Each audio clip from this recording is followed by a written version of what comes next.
Bonjour Cultination. Aujourd'hui dans cet épisode, nous allons plonger dans les mystères et les secrets de l'univers. Nous allons nous intéresser aux créatures qui vivent sur les autres planètes. Nous allons parler des extraterrestres. Et nous allons partager avec vous les informations que nous avons, tout en restant neutre. Les sources utilisées pour cette vidéo seront mentionnées dans la description. Nous vous invitons à rester avec nous jusqu'à la fin de la vidéo. De tout temps, les êtres humains ont cru à une puissance supérieure. Un être ou des êtres extraordinaires dotés de multiples pouvoirs et dont les humains sont les enfants ou qui nous auraient créés pour les servir. Par exemple, on a le dieu de la Bible dont les humains croyants sont les enfants, les dieux de l'Égypte ancienne comme Osiris, Isis, Horus ou encore les dieux grecs tels que Poséidon, Hermès et Dionysos pour qui nous sommes des créatures à leur service. Une légende de Sumer, moins connue mais tout autant populaire, nous parle des Anunnaki, des dieux sumériens. Qui sont les Anunnaki? Leur légende prend sa source de la culture sumérienne. Située dans l'actuel Irak, à 90 km de Bagdad, Sumer est une contrée antique de la Mésopotamie d'autrefois. Sa localisation exacte est extrême sud de la Mésopotamie antique, limitée par le golfe Persique et traversée par le fleuve Tigre et le fleuve Euphrate. La région de Sumer a abrité une des plus grandes villes et vieilles civilisations. Il s'agit de la civilisation sumérienne, qui a vécu de la fin du 4e millénaire avant Jésus-Christ et durant le 3e millénaire avant Jésus-Christ. L'histoire des Sumériens et de leurs dieux, les Anunnaki, ont survécu au temps après qu'il a été écrit. Les Sumériens, à l'instar des Akkadiens, ont été l'une des premières civilisations qui ont comme système d'écriture le cunéiforme. Les tablettes cunéiformes sont fabriquées à partir de l'argile. Elles sont très résistantes aux diverses intempéries et le feu ne les abîme pas. Mais pendant longtemps, les tablettes sumériennes n'ont pas pu être décryptées. Au 19e siècle, certaines ont pu être traduites et ont révélé au monde des récits fascinants. Cette ancienne civilisation adorait des dieux qui, comme le montre leur représentation sur les tablettes anciennes en argile, sont des dieux d'une apparence particulière, des colosses d'environ 4 mètres, 5, appelés les Anunnaki. Les Anunnaki, ce terme provient du sumérien A-nun-na, et il désigne des dieux, des divinités. On a plusieurs théories. D'abord, les Anunnaki seraient les divinités principales du panthéon mésopotamien, ensuite qu'ils seraient des divinités des enfers mésopotamiens, du monde souterrain, et pour finir, la dernière théorie soutient que les Anunnaki sont des extraterrestres venus il y a longtemps sur la Terre pour apporter et transmettre à l'être humain leurs connaissances et compétences. Les Anunnaki, divinité du peuple sumérien et divinité des enfers mésopotamiens. Au 1er siècle du 2e millénaire avant Jésus-Christ, le mot Anunnaki est utilisé pour parler des dieux les plus en vue du panthéon sumérien. Ce même mot est aussi assimilé au mot Igigi, qui désigne soit un plus petit cercle de dieux, des dieux mésopotamiens de l'enfer. Par la suite, vers la moitié du 2e millénaire avant Jésus-Christ, le mot Anunnaki traduit les divinités du monde souterrain. Il désigne un groupe de dieux, Chthoniennes. Le terme Igigi désigne des dieux siégeant au ciel.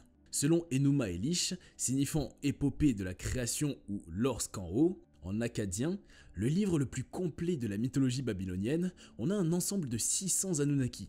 Les 600 Anunnaki sont divisés en deux grands groupes. Un premier groupe de 300 Anunnaki au ciel et un second groupe de 300 Anunnaki dans le monde souterrain. Dans un autre manuscrit, Tintir, le texte topographique de Babylone, un autre passage indique qu'il y a 300 autels pour les Igigi et 600 autels pour les Anunnaki. Ainsi, il y a 300 Anunnaki qui siègent au ciel et 600 Anunnaki dans le royaume des ténèbres, dans l'abîme. Le recueil de chants, Emezal, nous expose une organisation des divinités complètement différentes. Selon le livre Emezal, on a 50 grands dieux, 7 dieux des destinées, 300 Anunnaki du ciel et 600 Anunnaki du monde des enfers. Le nombre total des divinités passe alors de 600 dieux à 957. Cependant, bien que le nombre des dieux varie d'un texte à un autre, une chose demeure, il y a deux grandes classes de dieux, les Anunnaki et les Igigi. Les Anunnaki, des extraterrestres à l'origine des humains ou des extraterrestres venus enseigner les hommes. Tout le long de l'histoire de l'humanité, plusieurs des légendes et mythes sont nés. Selon certaines d'entre elles, les humains seraient des créatures d'extraterrestres ou tout du moins que l'espèce humaine a eu à un moment donné de l'histoire un contact régulier avec les extraterrestres a toujours couru. Une des plus célèbres théories soutenant le fait que les extraterrestres auraient créé les humains est la théorie des anciens astronautes. Selon la théorie des anciens astronautes, qui est une théorie pseudo-scientifique qui défend que plusieurs anciennes civilisations auraient été en contact avec des visiteurs extraterrestres, et ces êtres venus d'une autre planète ont enseigné les humains dans plusieurs domaines, tels que le domaine de l'écriture, le domaine de l'architecture, le domaine de l'agriculture, celui des mathématiques, de l'astronomie et de la médecine. En l'an 1976, un érudit, un écrivain nommé Zecharia Sitchin, publie La 12e planète, dans lequel il soutient que les hommes ont été créés par les Anunnaki. Les Anunnaki, des êtres humanoïdes de très grande taille, des géants. Ils avaient des ailes et étaient coiffés de bonnets à cornes et vivaient sur une planète appelée Nibiru. La planète Nibiru orbite autour de l'étoile Némésis et met 3600 ans à faire le tour du Soleil. Au bout de ces 3600 ans, la planète Nibiru se trouve à proximité de la Terre. Les Anunnaki débarquent en explorateurs sur la Terre et s'installent en Mésopotamie. En fait, les Anunnaki ne sont pas venus sur Terre en simple exploration, ils sont à la recherche d'or, puisque Nibiru connaît parfois de grandes périodes de gel, et pour réchauffer leur atmosphère, les Anunnaki utilisent de l'uranium, de l'hélium et de l'or. Une autre version de l'histoire dit que ce serait le roi Anunnaki, Alalu, qui, renversé de son trône sur la planète Nibiru, a trouvé refuge sur la Terre. Lors de son exil, le roi Alalu a découvert qu'il y avait beaucoup d'or sur la Terre. Une inscription sur une tablette sumérienne confirme cette histoire. On peut y lire « Sur la grande montagne de Mars, ils ont sculpté avec les rayons l'image d'Alalu, que son visage regarde pour toujours vers Nibiru, où il a régné, et vers la Terre, où il a découvert l'or. La nouvelle de la découverte de l'or sur la Terre est parvenue au nouveau roi Anunnaki, Anu. Il débarque sur la Terre accompagné de ses fils, de sa cour et de quelques scientifiques. Il envoie son prédécesseur Alalu sur la planète Mars et érige une maison loin de la maison, traduction de Eridu sur la Terre. Après avoir établi leur logis au sud de la Mésopotamie, Anu laisse ses fils et retourne sur Nibiru. Enlil et Enki, fils d'Anu, ont commencé à travailler sur la Terre. Edinu, signifiant la plaine, est l'ensemble des terres colonisées en Mésopotamie. Il est dirigé par Enlil. Son frère Enki est en charge de l'exploitation des mines d'or dans l'Abzu. Peu habitués à l'atmosphère et aux conditions de vie sur Terre, les chercheurs d'or Anunnaki se mettent en grève. Cette période de l'histoire est reprise dans la Bible sous l'aspect des Elohim, Dieu, qui pour avoir confronté, s'être rebellés contre l'autorité de Dieu, ont été chassés du ciel. Pour résoudre le problème de main-d'œuvre, les Anunnaki, Enlil et Enki font effectuer des manipulations sur des Homo erectus qui habitaient la Terre en ce moment. Au bout de multiples essais et tentatives, les scientifiques obtiennent un hybride masculin stérile, très fort et très intelligent. Conçus pour servir de main-d'œuvre, nommés les Lulus, ils ont été créés par le concept de Dieu et ont conféré ce statut à leur maître, leur créateur, les Anunnaki. Au fil des ans, les scientifiques Anunnaki ont poussé leurs recherches et expériences et ils ont obtenu l'homme actuel, l'Homo sapiens, qu'ils ont nommé Adama. Une autre version rapporte que ce serait Enki lui-même qui a créé un esclave à son image, à partir d'argile et de sang d'Anunnaki, et qu'il l'a appelé Adamu. Ainsi, ce seraient des extraterrestres, les Anunnaki qui nous ont créés et nous sommes restés sous leurs emprises très longtemps. Les Anunnaki sont donc des êtres très évolués. Ils sont très évolués dans plusieurs domaines comme la science, la génétique, l'architecture, la médecine, l'astronomie et la communication. Dans le domaine de l'architecture, la légende leur attribue la construction des pyramides de Gizeh et le tracé des géoglyphes de Nazca. Les pyramides d'Égypte étaient même pour nous des chefs-d'œuvre architecturaux. Qu'ils aient été construits par des hommes semble crédible. Au nombre de 3, Khéops, Képhren et Mykérinos, les pyramides du plateau de Gizeh ont été construites il y a 4500 ans. Elles s'étendent sur une superficie de 5 hectares et sont orientées nord-sud et est-ouest. Les pyramides de Gizeh ont une hauteur de 146 mètres et ont été bâties avec plus de 2 millions de blocs de pierre de 2,5 tonnes chacune. La plus grande, la pyramide Khéops, pourrait contenir, selon des autorités françaises, elle pourrait contenir le Vatican ou 80 exemplaires de notre arc de triomphe, avec ses 146,59 mètres de haut et ses côtés longs de 230 mètres. Ses dimensions et son orientation ont amené certains à formuler la thèse selon laquelle ce seraient des extraterrestres, en l'occurrence les Anunnaki, qui auraient aidé les Égyptiens à construire la pyramide de Khéops. Dans son livre « Présence extraterrestre », publié en 1968, Eric von Daniken a appuyé la thèse selon laquelle des êtres à l'intelligence supérieure et venus d'ailleurs ont aidé les Égyptiens à bâtir la pyramide de Khéops. Dans un documentaire à l'origine incertaine mais qui enregistre 946 000 vues, un certain Yuri Vladimir, présenté comme un astronome, développe l'hypothèse extraterrestre autour de la pyramide de Gizeh. Quand j'ai commencé mes recherches à Gizeh, j'ai été frappé par le fait que quiconque avait construit les pyramides pouvait déterminer la longitude et la latitude. C'est fantastique, étant donné que la technologie, pour calculer la longitude, n'a pas été inventée avant le XVIIe siècle, expose-t-il, et de poursuivre. Ce qui est encore plus étonnant, c'est que les pyramides sont visibles d'une altitude très élevée, même de la Lune. Leur forme est l'une des plus appropriées pour la réflexion radar. Pour ces raisons, j'ai fait savoir au KGB que les pyramides d'Égypte avaient été construites pour la navigation d'explorateurs extraterrestres. Qu'elles aient été construites par les Égyptiens ou par les Anunnaki, les pyramides de Gizeh constituent des chefs-d'œuvre qui méritent leur place de 7e merveille du monde.